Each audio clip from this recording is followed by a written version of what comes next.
이때 우리가 주목해야 하는 지점은 바로 이 3번 지점이 될 것인데요. 자, 2번 지점에서 이런 식으로 세력이 이제 매집을 시작하는구나 라는 것을 확인하고 보합 구간, 핵심 구간이라고 할 수 있는 것이고, 이때 저점을 잡아가거나 또는 이 보합 구간을 상방으로 돌파해서 다시 버티는 이 자리, 또는 큰 주가 상승 후에 공중부양 캔들이 나오는 이 자리, 그 자리가 개인 투자자들이 노릴 수 있는 구간이다 라고 저자는 책에서 강조하고 있는 겁니다. 저자는 이런 패턴이 굉장히 정형화되어 있고 투자로 큰 돈을 버는 많은 투자자들이 활용하는 패턴이라고 강조하고 있습니다. 자, 그런데 여기서 관건은 이런 차트의 모양에서 어떻게 저점을 확정할 것이며 진짜 상승을 어떻게 구분할 것인가가 될 것이며, 오늘 영상에서 그 해법을 이 책을 통해서 자세히 설명드릴 예정입니다. 보통 호재가 있다면 주식이 계속 오를 것이라 생각하지만 그렇지 않고 바로 주저앉는 경우도 꽤 많다. 그럼 투자자들의 입장에서는 보통 이해가 되지 않는다, 이렇게 설명할 수 없는 기이한 현상을 필자는 세력의 매집으로 본다. 필자는 감히 여러분이 이 책으로 인해 좋은 결과를 낼 수 있으리라고 확신한다. 왜냐하면 세력주에는 공통의 패턴이 있기 때문이다. 이 책을 이해하게 되면 많은 투자자가 어렵지 않게 수익을 낼 수 있을 것이다.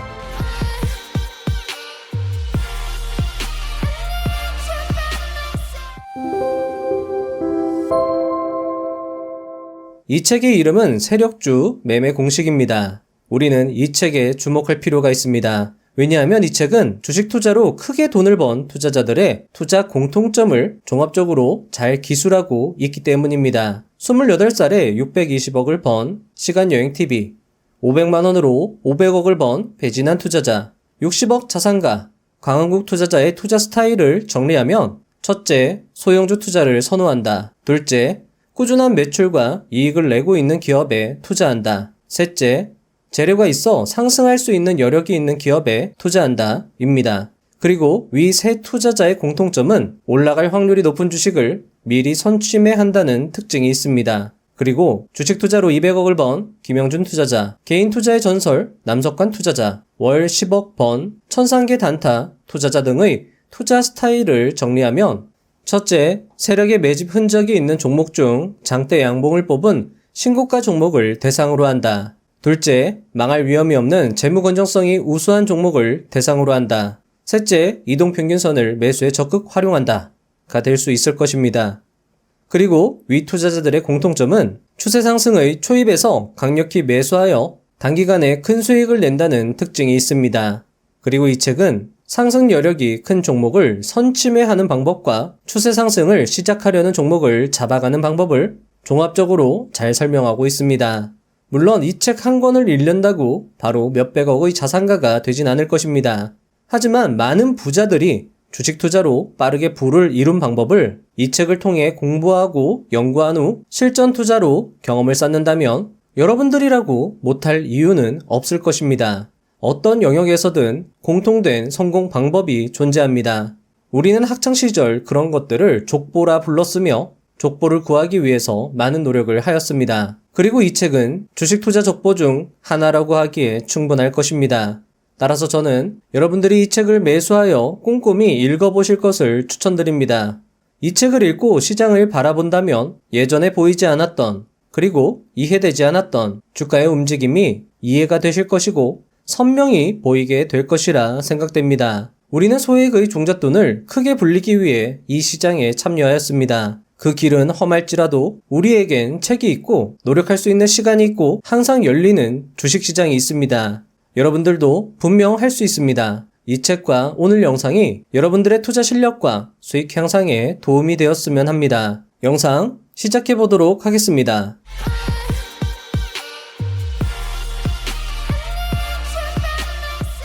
1. 급등주 매매는 필패. 주식시장은 대부분의 투자자가 3년을 채 버티지 못하고 떠나는 곳이다. 왜 대부분의 투자자들은 투자에 실패하게 될까? 내용을 보면 거의 대부분 급등주 매매를 하다가 손실을 보는 경우가 많다. 급등주는 호재를 발생시키고 주가가 상승한다. 잘 모르는 투자자는 호재만 믿고 고점에서 매수한다. 그렇게 큰 손실이 난다. 이런 상황이 몇 번만 반복되면 멘탈과 계좌는 무너진다. 손실이 누적되면 더 조급해지고 더 섣불리 매수하게 된다. 손실을 보면 어떤 사람이건 100이면 100 똑같은 심리가 발동한다. 그래서 악순환에 빠지고 주식이 투자가 아닌 도박이 되는 것이다. 자, 여러분들 이상합니다. 세력주, 테마주의 속성 중 하나가 급등인데 급등주를 매매하지 말라고 저자는 이야기합니다. 저자는 세력주, 테마주를 미리 파악하고 급등할 때 따라붙는 것이 아니라 그 전에 미리 또는 상승의 초입에 매수할 것을 강조하고 있습니다. 자, 어떻게 그렇게 하느냐고요? 그 방법을 알려드리는 것이 오늘 영상의 핵심입니다. 저자의 이야기는 계속됩니다. 2. 세력주를 같이 투자하라. 개인 투자자라면 급등주를 매매하지 말고 세력주를 같이 투자하라고 조언한다. 세력주 같이 투자란 세력이 매집했다는 확신 하에 저점에서 주식을 사는 것이다. 아니면 세력의 매집이 끝난 주식이 크게 상승하는 초입을 잡는 방법을 추천한다. 필자의 투자 철학은 이것이다. 세력주는 반드시 간다. 세력이 매집했고 아직 제대로 상승을 주지 않았다면 결국 세력주는 오르게 되어 있다. 그래서 어떤 종목이 세력주인지 알고 큰 상승이 시작되지 않은 종목을 보합 구간에서 매수한다면 수익을 쉽게 얻을 수 있다. 세력주의 특징, 패턴을 파악하고 그 패턴을 보이는 종목을 보합권에서 매수하라. 요 보합권이 중요한 포인트가 될 수 있을 것 같은데요. 점점 저자의 방법이 궁금해지는 부분입니다. 3. 세력주는 이미 상승이 결정난 주식이다. 먼저 세력주란 용어에 대해 정리할 필요가 있다. 주식시장은 겉으로 볼 때는 합리적인 시장으로 보일지 모르겠다. 하지만 내면을 자세히 보면 상식대로 움직이기보다 어떤 특정 자본 세력에 의해 좌우되는 곳임을 알 수 있다. 주가가 하염없이 밑으로 떨어질 때 주가 하락을 멈출 수 있는 것은 개인 투자자가 아니다. 반대로 주가가 계속 상승할 때 상승의 출발 지점을 만드는 것 역시 개인 투자자가 할 수 있는 일이 아니다. 일관성을 가진 자금이 투입되어 목표 지점에 도달할 때까지 매수를 꾸준히 하거나 매도를 꾸준히 하는 것. 그것을 세력이라 이해할 수 있다. 즉 세력주란 주가의 방향이 이미 결정난 주식을 의미한다. 큰 자본 세력이 어떤 주식을 올리기로 마음먹었다면 그 종목은 세력이 정해놓은 목표 지점까지 오르게 된다. 또 회사의 주식을 싸게 매입하고 싶다면 개인들이 물량을 내놓을 때까지 자신들의 물량으로 주가를 하락시켜 주식을 매도하게끔 유도한다. 자, 여러분들 이렇게 들으면 세력주 매매가 상당히 쉬워 보입니다. 하지만 세력주의 특징은 개인 투자자들을 탈탈 털어내며 상승한다는 특징이 있습니다. 해보신 분들은 아실 것입니다. 세력주의 특징을 보이는 종목을 매수했는데 매도를 할 수밖에 없었던 그 기분을요. 저자는 왜 그런 상황이 펼쳐지는지 그 이유와 해법을 말해주는데요. 저자의 이야기를 들어보시죠. 4. 급등주가 만들어지는 원리. 급등주는 세력이 만드는 것이다. 순식간에 시장가로 한 번에 매수하며 가격을 올리는 개인 투자자는 아무도 없다. 왜냐하면 이런 식으로 매매하면 금방 깡통을 차기 때문이다. 결국 상승을 주도하는 특정 세력이 존재한다는 것이다. 그런데 급등주를 만드는 세력이 개인 투자자들에게 수익을 줄까? 한 번쯤 생각해 볼 문제이다. 기껏 차트를 들어 올린 세력의 입장은 어떨까? 그들은 가격을 들어 올리고 고점에서 개인에게 물량을 넘긴다.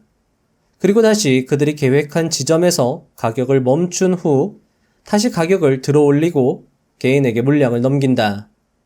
이러니 내가 사면 떨어지고 내가 팔면 올라간다. 이것은 우연이 아닌 필연인 것이다.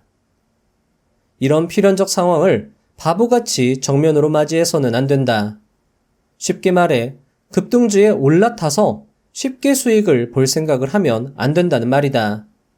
급등주는 특정 세력에 의해 만들어지는 작품이고 그들은 다른 투자자들에게 수익을 용납하지 않는다는 정확한 공식이 있다. 그러므로 우리는 이 공식을 이용해서 매매할 생각을 해야 한다. 바로 필자가 주력으로 삼는 세력주 매매법이다. 5. 세력과 함께 움직여라. 세력주, 급등주, 테마주의 특징을 정리해보자. 세력은 매집, 급등 연출, 물량 넘김의 순서로 돈을 번다. 이 내용을 이해했다면 우리는 반대로 주식 투자에 관한 정답을 찾을 수 있다. 바로 세력이 매집할 때 함께 매집하면 된다. 쉽게 말해 세력들이 매집할 때만큼은 주가가 내려간다 할지라도 결국 다시 올라올 수밖에 없는 구조가 형성된다. 세력 입장에서 매집하고 언제까지 방치할 수 없기 때문이다. 그래서 세력이 매집한 흔적을 발견했다면 우리도 해당 주식의 가격이 저렴해졌거나 오를 만한 시점이 될 때 매수하는 것이다. 방법적인 부분은 분명 더 찾고 연구해야 하지만 이와 같은 관점으로 주식 매매를 하면 주식은 매우 수월해지고 세력의 매집 신호를 잘 분석할수록 위험한 투자가 아니라 오히려 상승이 보장된 주식 매매를 할 수 있게 된다. 세력이 한 종목을 매수할 때는 수백억 원 이상의 돈을 쏟아붓기 때문에 상승이 보장됐다고 봐도 과언이 아니다. 그래서 필자는 이런 관점의 매매를 세력주 매매, 세력주 분석이라 칭하는 것이다. 주가를 주도하는 흐름에 편승하는 것이 가장 지혜롭고 확실한 방법이다. 저자는 세력은 주로 소형주를 타깃으로 하지만 시가총액 1조 원 이상이 되는 종목도 대상으로 하는 상상할 수 없는 자본을 가진 글로벌 세력도 국내에 존재한다고 책에서 말하고 있습니다. 세력과 관련한 저자의 이야기가 재밌는데 이 부분은 책에 더 자세히 나와 있으니까요. 책을 참고해 주시면 좋겠습니다. 6. 세력의 매집 패턴, 호재와 급등. 자, 이 부분부터가 본격적인 세력주 패턴과 관련된 이야기일 건데요. 잘 들어보신 후 이런 패턴을 보이는 종목을 추적 관찰하면서 주가의 움직임을 유심히 살펴보는 것도 하나의 재미라고 생각을 합니다. 저자의 이야기를 들어보시죠. 세력의 물량은 적지 않다. 따라서 주식을 미리 사놓아야 한다. 이때 매집하기 가장 좋은 방법이 있는데 바로 회사의 호재와 동시에 주식을 사는 것이다. 보통 호재가 있다면 주식이 계속 오를 것이라 생각하지만 그렇지 않고 바로 주저앉는 경우도 꽤 많다. 그럼 투자자들의 입장에서는 도통 이해가 되지 않는다. 호재가 있고 급등을 하고 때로는 상한가까지 갔으면서 주식이 얼마 못 가 제자리로 오거나 큰 폭으로 도리어 하락하는 경우가 발생하기 때문이다. 이렇게 설명할 수 없는 기이한 현상을 필자는 세력의 매집으로 본다. 그 이유는 다음과 같다. 주식시장에는 매일 호재를 동반하며 상한가를 가는 종목이 있기 마련이다. 그런 주식들은 호재로 인해 여러 가지 투자자가 매수를 하고 동시에 거래량이 증가하기도 한다. 세력 입장에서는 이렇게 거래가 활성화된 주식에 들어가서 여러 사람의 물량을 받아주고 소화해주는 것이 매우 쉽다. 호재가 있기 때문에 사람들의 눈에 띄지 않게 매집할 수 있고 수십억, 수백억 원의 돈을 섞어도 전혀 의심받지 않기 때문이다. 거래가 없이 잔잔한 주식에 매집을 시도하는 건 매우 힘든 일이다. 세력들이 조금만 매수해도 주가가 급등하고 금융감독원에서는 해당 회사에게 급등 사유를 묻기 때문이다. 이렇게 눈치가 보이는 상황에서 매집하는 것은 쉽지 않다. 그렇기 때문에 세력은 호재와 더불어 급등할 때 물량을 섞는 전략을 많이 사용한다. 특별히 거래가 죽었던 종목일수록 상한가를 만드는 것은 더 쉽다. 상한가를 기록한 주식은 시간이 지나면 또 오르는 과정이 있는데 이는 세력들이 매집을 끝낸 후 주식을 본격적으로 상승시키기 때문으로 이해하면 된다. 자, 저자가 말해준 패턴은요, 소형주 등에서 쉽게 찾아볼 수 있고요. 사실 이런 패턴은 대형주에서도 가끔 찾아볼 수 있습니다.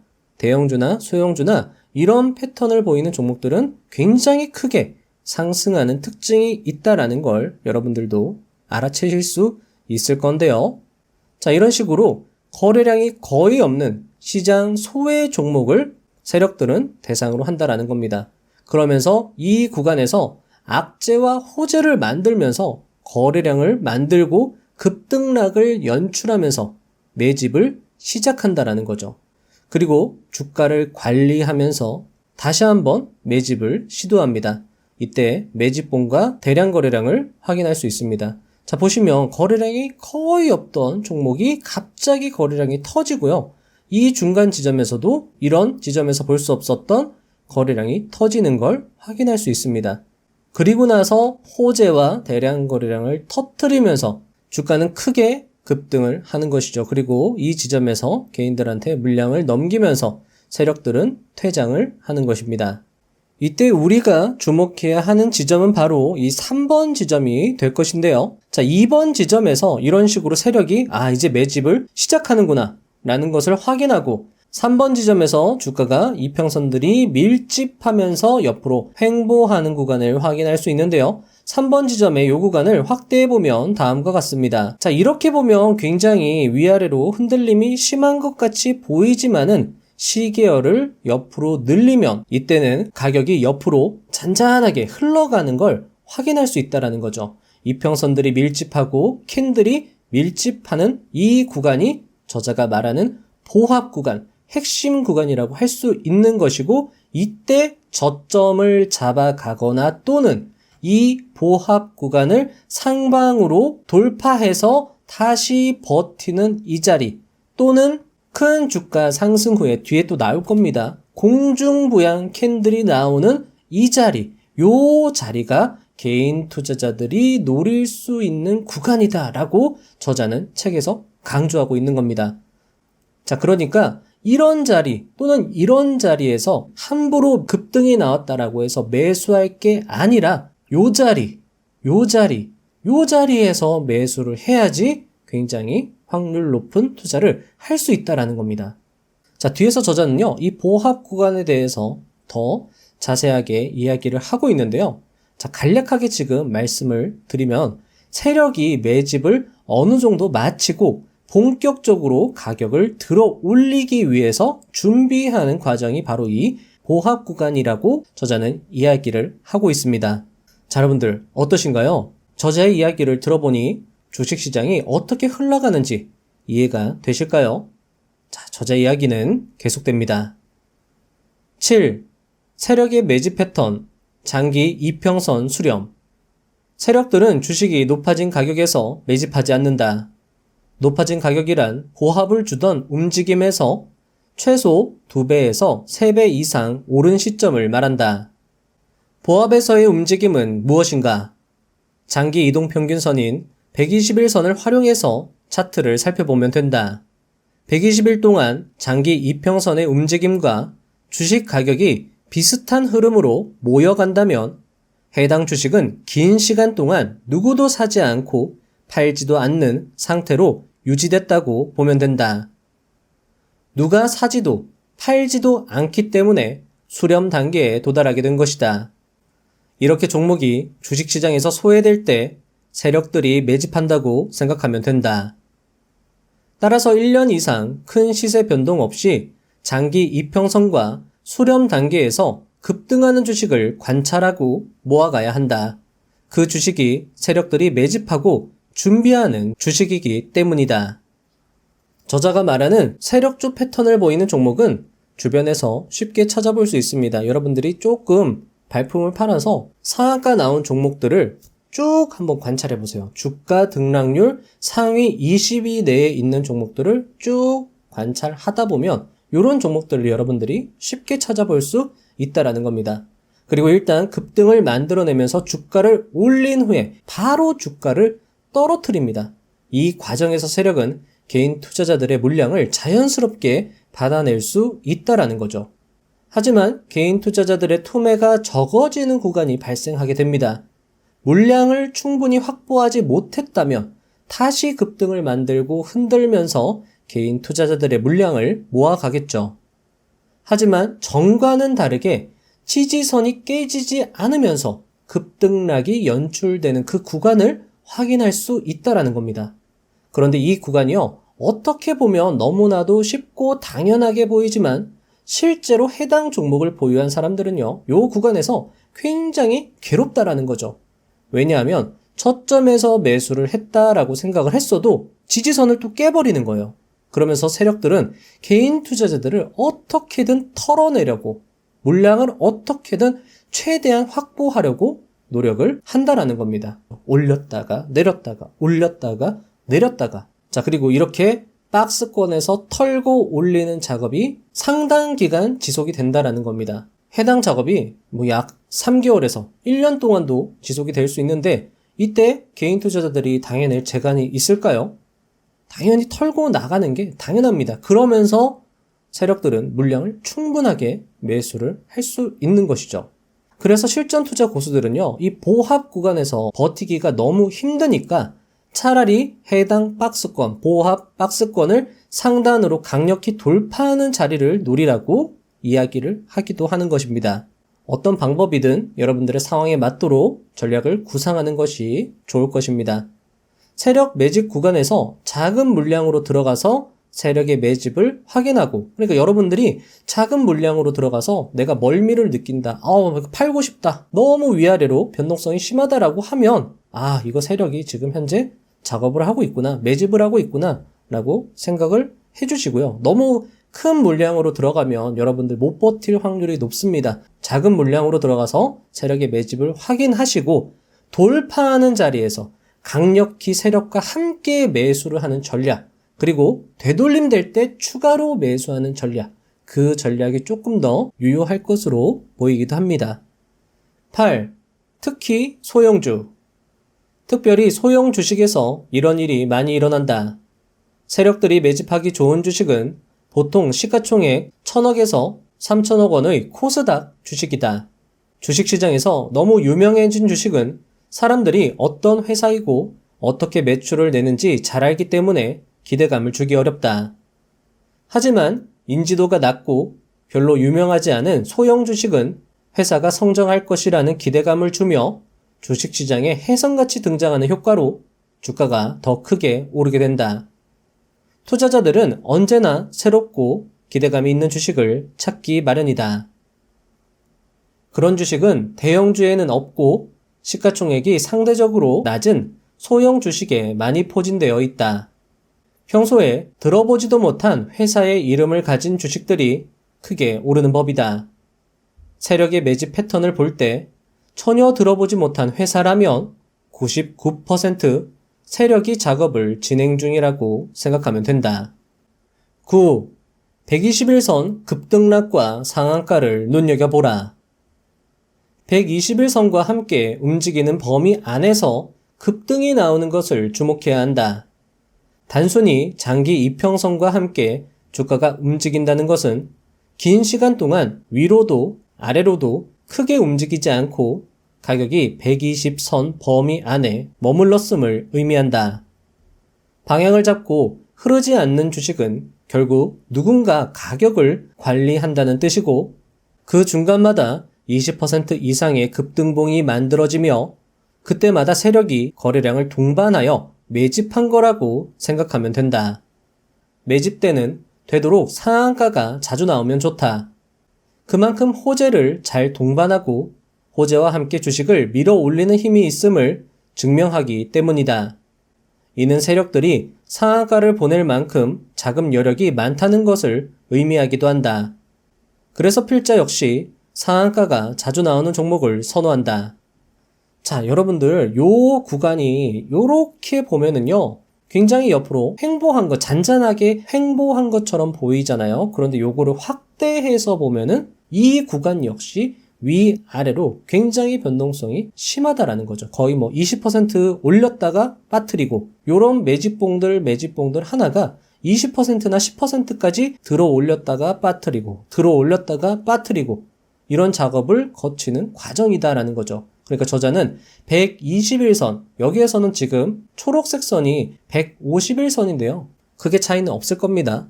장단기 이평선들이 이런 식으로 밀집하면서 저점이 형성되고 위아래 움직임이 자주 반복된다라고 하면 여기 세력이 여기에서 지금 현재 매집하고 있구나 라고 생각을 해주시고, 여기 저점에서 노리시는 것도 좋지만 그 기다림을 나는 조금 짧게 압축하고 싶다라고 하시는 분들은 요런 구간 또는 요런 구간에서 여러분들이 기회를 노리신다면 수익 확률을 굉장히 높일 수 있다라는 거죠. 10. 이 부분 중요합니다. 본격적 상승 신호, 갭 상승 공중부양.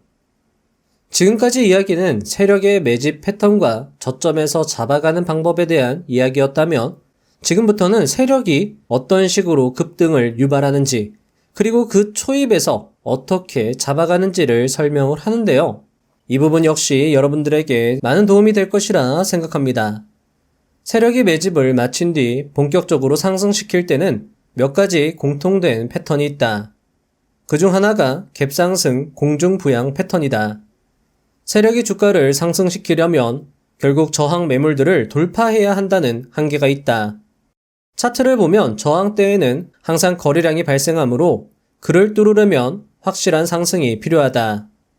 장중에 그런 움직임을 보여주면 신고가가 형성되기 때문에 이를 노리고 단타 물량들이 또 들어오게 된다. 그래서 저항 돌파는 세력들이 항상 고심하고 고민하는 영역이다. 세력은 이런 상황에서 비용을 줄이기 위해 효율적인 방법을 사용한다. 바로 시초가 갭상승으로 가격을 크게 띄운 뒤 빠르게 상승하는 전략이다. 갭을 확실하게 띄워서 빠르게 목표가에 도달하고 상승 움직임으로 전개하는 것이다. 이런 갭상승은 강한 호재와 더불어 나오기 때문에 세력 입장에서는 이렇게 띄운 상황이라면 빠르게 상승 전개를 시킬 수밖에 없다. 하지만 시초가를 띄워도 주가는 쉽게 상승하지 않는다. 왜냐하면 갭상승 시초가에서 투자자들이 섣불리 매매하지 않기 때문이다. 따라서 호재를 동반해도 시초가를 띄우고 주가가 주저앉는 일이 흔하게 벌어진다. 하지만 세력은 시초가를 띄운 만큼 종가까지 가격이 허무하게 밀리지 않도록 가격을 유지해준다. 자, 여러분들, 이런 부분이 저자가 말해주는 주요 팁이 될 수 있을 거라 생각을 합니다.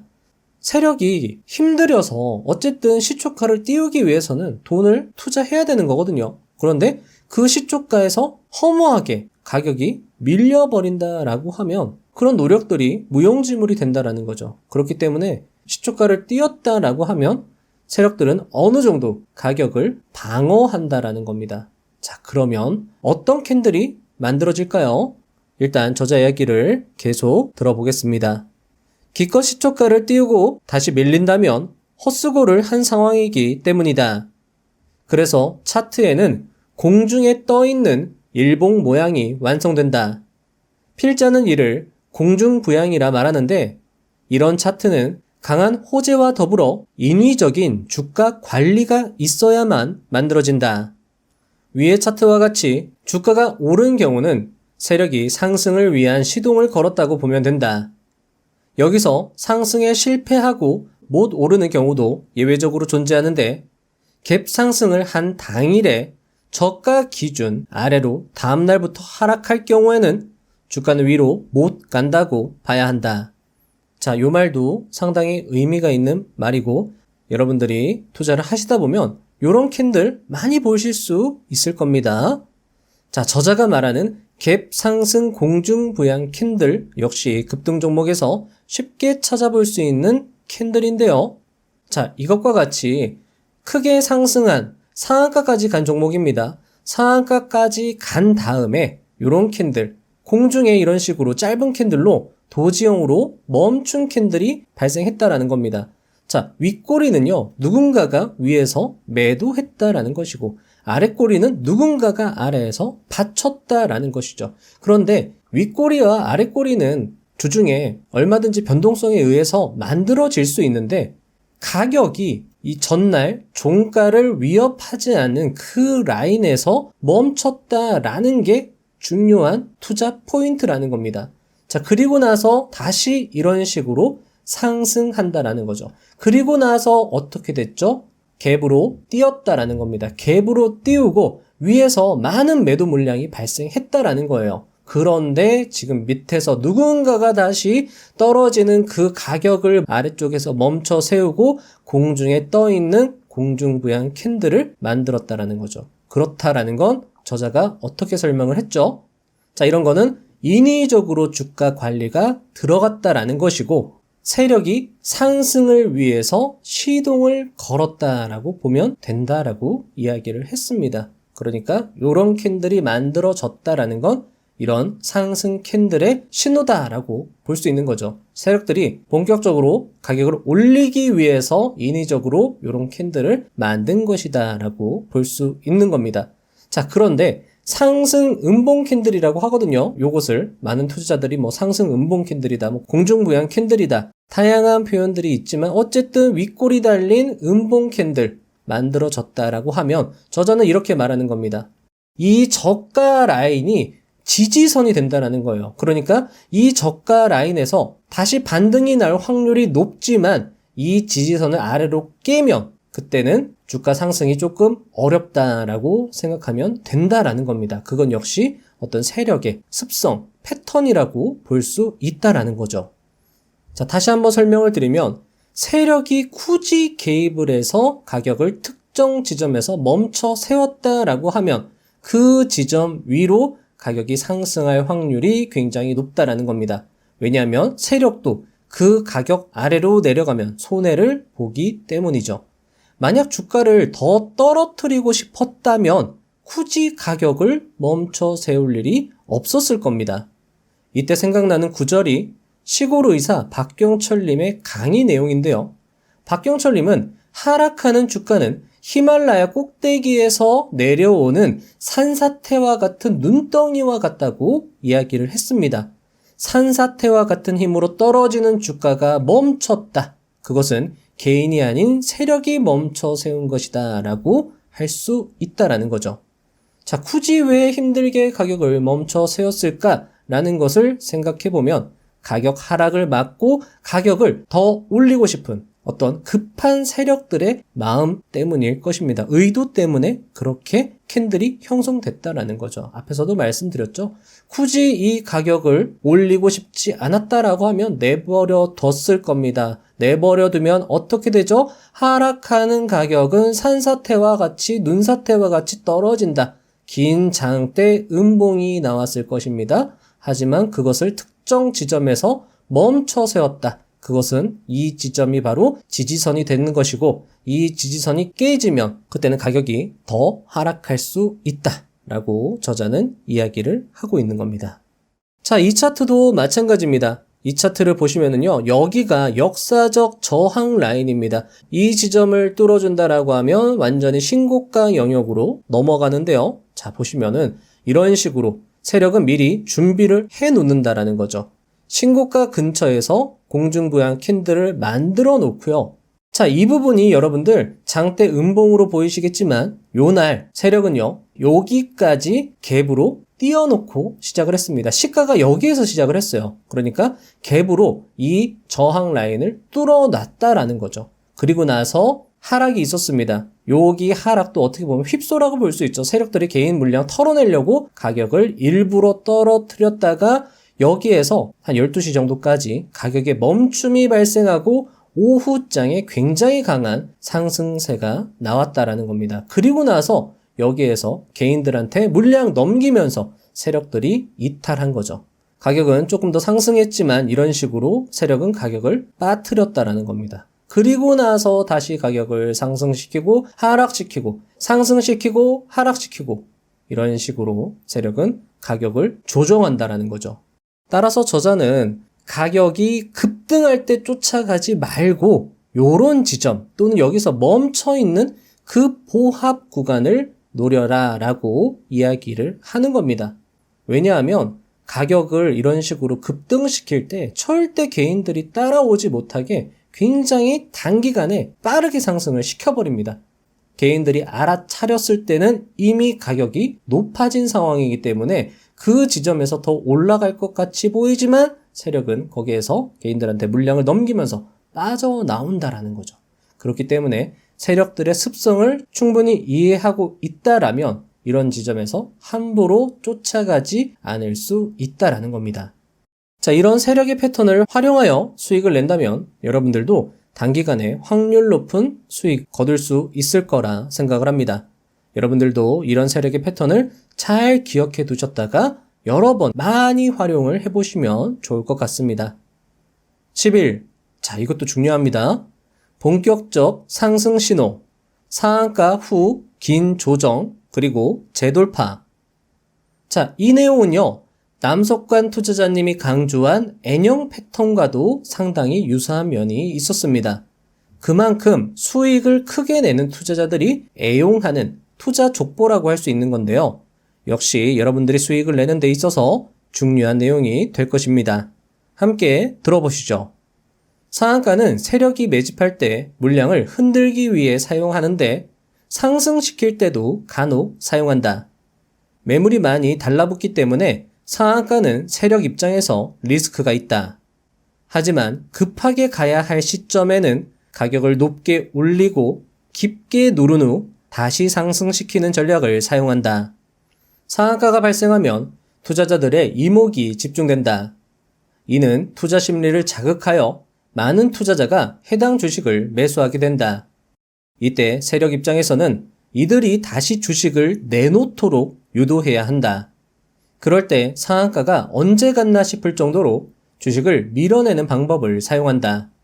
상한가를 발생시킨 뒤에 일부러 투자자들이 손해로 접어들게 만든 다음 주가를 올리는 전략을 사용한다. 상한가로 기대감을 준 뒤에 주가 급락으로 공포감을 만들면 이후에 다시 주가를 올려도 해당 주식에 손대기 어렵게 만든다. 한번 급락을 경험한 투자자는 주식을 다시 사고 싶은 마음이 안 들기 때문이다. 세력은 이런 투자자들의 심리를 이용하여 가격을 조정한다. 이때 중요한 포인트는 이런 신호가 나올 때 해당 주식이 이전까지 큰 상승이 없는 상태에서 보합 움직임을 유지해야 한다는 것이다. 위의 상승 신호를 아무 곳에 적용하는 것이 아니라 주가가 보합을 유지하다가 박스권을 뚫는 시점에 적용해야 한다. 자, 저자가 설명한 이 내용은요, 저항선 돌파 이후 되돌림되는 현상을 정말 잘 풀어서 설명했다고 볼 수 있습니다. 돌파 후 되돌림되는 자리는요, 많은 실전 투자자들이 애용하는 자리입니다. 즉, 족보가 되는 자리이며 이것은 세력의 주가 조정 패턴에 따른 결과물이라고도 할 수 있을 것입니다. 그리고 급등해서 쫓아가는 매수보다는 이런 지점을 노리는 전략이 투자에 있어서 상식적으로 더 유용하다고 할 것입니다. 책에는 이런 세력 매집 종목을 찾는 더 구체적인 내용과 조건 검색 시까지 만드는 법까지 수록이 되어 있습니다. 저자가 투자자들을 위해서 세심하게 노력했다는 것을 엿볼 수 있는 부분이기도 했습니다. 책을 읽어보시면 더 이해에 도움이 될 것이라 생각되며 투자에 있어서도 꼭 알아야 할 내용이라고 생각이 됩니다. 12. 절대 매수해선 안 되는 종목. 차트를 볼 때 급등을 시작한 순간부터 3개월 이내에 3배 이상 올랐다면 오를 때 사는 것은 위험하다. 그 이상이면 더욱 위험해진다. 시가총액이 매집하기 좋은 조건이라면 매집 후 목표 가격을 3배 이상 올리는 경우가 통상적이다. 그러니 세력이 차익 실현을 충분히 할 수 있는 위치에서 매수하는 것은 매우 위험한 상황이 된다. 자칫 고점에서 하락이 이어질 경우 짧게는 3개월, 길게는 수년 동안 주식을 강제로 들고 가야 할 수도 있기 때문이다. 3배 이상 오른 주식과 더불어 사지 말아야 할 주식은 장기 추세 하락 종목이다. 거래량이 발생하면서 급등하는 종목도 나오는데 끊임없이 계속 하락하는 종목이 간혹 있다. 이런 주식은 차트만 보고 싸다고 판단하여 매수하는 일이 간간히 생긴다. 주식 투자에서 가장 무서운 점은 바로 한순간에 모든 투자금이 사라질 수 있다는 것이다. 장기 추세 하락은 여러 투자자가 계속 이탈하기 때문에 발생하는 것이다. 이런 하락은 바닥을 가늠할 수 없다. 그렇기 때문에 기본적으로 2년 이상 적자인 기업은 피하고 3년 이상 계속 하락하는 차트는 피해야 한다. 13. 기준선을 잡고 손절하라. 어느 누구도 자신이 일하는 분야에서 완벽할 수는 없다. 사람이기 때문에 실수할 수 있고 실패할 때가 있다. 다양한 변수와 상황이 작용하기 때문에 때로는 손실을 입을 때가 있다.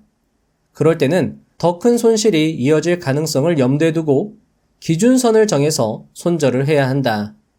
주식에서 가장 주의해야 하며 피해야 할 부분은 주식시장의 변수를 무시하는 것이다. 자, 여러분들, 손절은 투자에 있어서 굉장히 중요한 요소라고 할 수 있습니다. 주식 투자를 하지 않는 법륜 스님조차도 강연에서 투자 이야기가 나오면 손절을 해야 한다고 강조할 정도입니다. 자, 저자의 설명을 바탕으로 기준선을 정하는 방법을 말씀드려보면 만약 세력주라고 판단된 또는 확인된 종목의 저점, 여러분들이 저점을 결정하시면 그 지점에서 매수를 실행할 수 있습니다. 자, 그런데 그 저점에다가 기준선을 긋고 그 기준선이 깨지면 일단 매도하는 겁니다. 일단 매도하신 다음에 재진입을 고려하실 수 있다라는 거죠. 어쨌든 세력주라고 하면 가격이 하락하다가도 다시 원상 회복이 된다라는 그 가정하에 일단 매도를 한 다음에 재진입, 어느 지점에서 다시 지지되면서 상승한다면 다시 그 지점에서 매수를 고려한다라는 겁니다. 재진입을 고려하는 거죠. 또는 기준선을 긋고 그 기준선에서 손절 라인을 넉넉하게 잡고 투자하는 것도 방법이라는 겁니다. 세력들은요, 기준선, 누가 봐도 이게 기준이구나, 이게 저점이구나 하는 그 지점을 깨버리면서 개인들의 물량을 털어내거든요. 그렇기 때문에 저점에서 잡아가는 전략이 되려 위험할 수 있습니다. 특히나 돈이 많지 않은 개인 투자자, 소액 투자자들은요, 그런 지점에서 잘못 물려버리면 정말 길게 가져가야 될 수도 있기 때문에 사실 그 저점에서 너무 큰 물량으로 들어간다라는 건 조금 위험 부담이 있을 수 있습니다.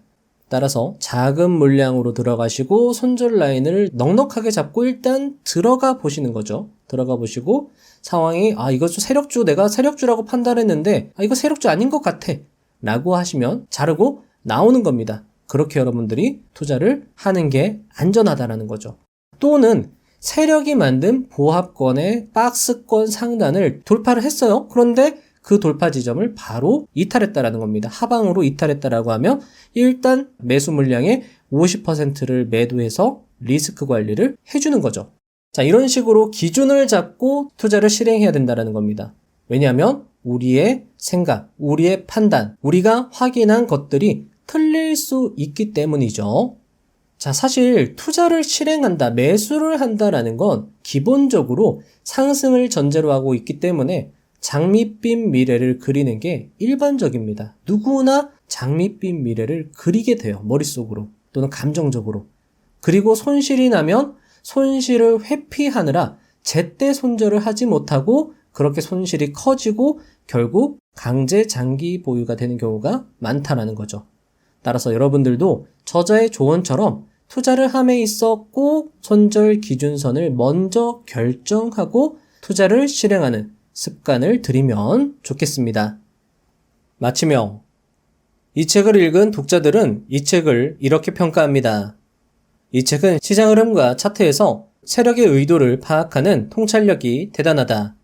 세력의 패턴에 대하여 그림이 잡히니 매매 기준이 더 확고해져 내동 매매를 자제할 수 있게 됩니다. 저 역시 독자님들의 의견에 적극 공감하며 이 책을 소개할 수 있어 다행이라 생각합니다. 책에는 세력의 정체는 누구인가, 세력의 흔들기 전략, 세력 매집 종목 검색식 만들기, 세력주 가치투자 세부 내용 등 주식 투자에 있어 주옥 같은 내용들로 가득했습니다. 책을 읽어보시면 도움이 될 것이라 생각됩니다. 성공한 가수 겸 프로듀서 JYP 박진영은 성실함이 곧 성공의 비결이라고 말합니다. 그는 같은 것을 매일 하는 것은 지겹지만 그 지겨운 것을 매일 하는 사람이 성공한다고 강조합니다. 물론 재능 있는 사람들은 그렇게 하지 않아도 성공할 수 있다고 말합니다. 하지만 그들은 길게 못 간다고 말합니다.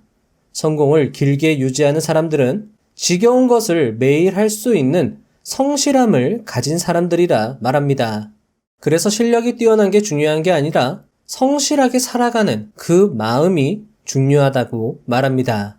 올림픽에서 사관왕을 4번 달성한 선수이자 올림픽 역사상 유일무이하게 한 대회에서 8개의 금메달을 석권하고 2대회 연속 8개의 메달을 획득한 수영계 전설과도 같은 선수 마이클 펠프스 역시 자신은 재능이 아니라 6년 동안 단 하루도 훈련을 쉰 적이 없으며 매일 물속에 있는 것이 자신의 성공 비결이라고 말했습니다. 저는 항상 여러분들은 성공할 수 있다고 말합니다. 괜히 그런 이야기를 드리는 것이 아닙니다. 이 긴 영상을 끝까지 듣는 그 마음가짐, 그 자세, 그 태도를 보고 그런 말씀을 드리는 것입니다. 여러분들은 그 누구보다 성공할 수 있는 자질을 갖추신 분들입니다. 그러니 더 많이 실전 투자 연습하시고 더 많이 공부하시고 더 많이 경험을 쌓으셨으면 합니다. 그렇다면 그 누구보다 빠르게 성장할 것이고 빠르게 부를 구축할 수 있을 것입니다. 성필규 투자자의 이야기를 많은 분들이 좋아해 주셨습니다. 그래서 다시 한번 그의 이야기를 영상 마지막에 들려드리도록 하겠습니다. 힘들고 어려운 과정이 길어지더라도 꿋꿋이 앞으로 걸어 나가신다면 언젠간 여러분들의 삶과 투자 속에 빛이 깃들 날이 분명 올 것이라 확신합니다. 그리고 그 과정 뒤에 부자유의 채널이 항상 응원드리고 도움드릴 수 있도록 최선을 다하겠습니다. 다음 영상도 알차게 준비해서 오겠습니다. 감사합니다. 부자가 되는 지름길로 저와 함께 달려가시죠. 여러분들은 인재의 속성이라는 말과 대기만성이라는 말 중 어느 쪽을 신뢰하십니까? 저는 투자 세상에서는 대기만성이라는 단어를 완벽히 신뢰합니다. 저는 이쪽 세상에서 빠르게 치고 간 많은 분들을 알고 있습니다. 정말 몇 분은 너무 빠르게 치고 나갔습니다. 주도주를 적중시키고 몇 번의 상승, 하락장을 기가 막히게 맞췄습니다. 98년에서 2002년, 그러니까 아주 오래전 이야기입니다. 미디어의 화려한 조명을 받았고 그분들의 강연에는 인산인해를 이뤘습니다. 저도 그 강연장 어딘가에서 열심히 받아 적고 있었습니다. 그랬던 그분들이 지금은 모두 시장에 계시지 않습니다. 혹여 지금 너무 빨리 가는 듯 하다면 잠시 살펴보시기 바랍니다. 빨리 가는 이유가 집중 투자와 레버리지에 있다면 이게 언제까지 가능할지 따져보시기 바랍니다. 그리고 집중 투자와 레버리지가 서서히 습관이 됨을 경계하십시오. 제가 만났던 오래전 그 투자 천재분들은 모두 이것으로 끝을 만났습니다. 너무 빠른 길을 찾지 마시기 바랍니다. 대기만성, 이 단어를 믿고 나아가시기 바랍니다. 중간중간 흔들리는 시기가 아주 길고도 아주 고통스러울 수도 있습니다. 노력하는 만큼 실력이 쌓이는 것인지 잘 모르겠고 솔직히 그것이 느껴지지도 않습니다.